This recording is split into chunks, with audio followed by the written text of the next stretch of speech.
ଚମ୍ପୁଆ ଥାନା ଅନ୍ତର୍ଗତ 20 ନମ୍ବର ଜାତୀୟ ରାଜପଥ ରଜିଆ ଜଙ୍ଗଲ ନିକଟରେ ଏକ ଟ୍ରଲରକୁ ଟ୍ରକ୍ ଧକ୍କା ଦେବା ଫଳରେ ଟ୍ରକ୍ ଡ୍ରାଇଭର ଗୁରୁତର ଆହତ ହୋଇଥିବା ଜଣାପଡ଼ିଛି।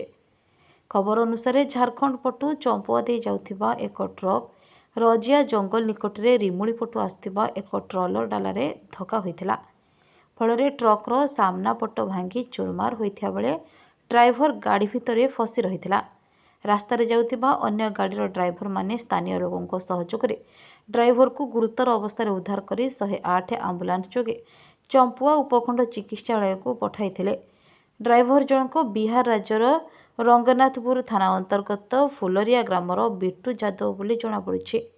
ତାଙ୍କ ଅବସ୍ଥା ଗୁରୁତର ଥିବାରୁ ତାଙ୍କୁ ଜିଲ୍ଲା ମୁଖ୍ୟାଳୟ ଡାକ୍ତରଖାନାକୁ ସ୍ଥାନାନ୍ତରିତ କରାଯାଇଛି। ଖବର ପାଇ ଚମ୍ପୁଆ ପୋଲିସ ଘଟଣାସ୍ଥଳରେ ପହଞ୍ଚି ଗାଡ଼ି ଦୁଇଟିକୁ ଜବତ କରି ତଦନ୍ତ ଆରମ୍ଭ କରିଛି।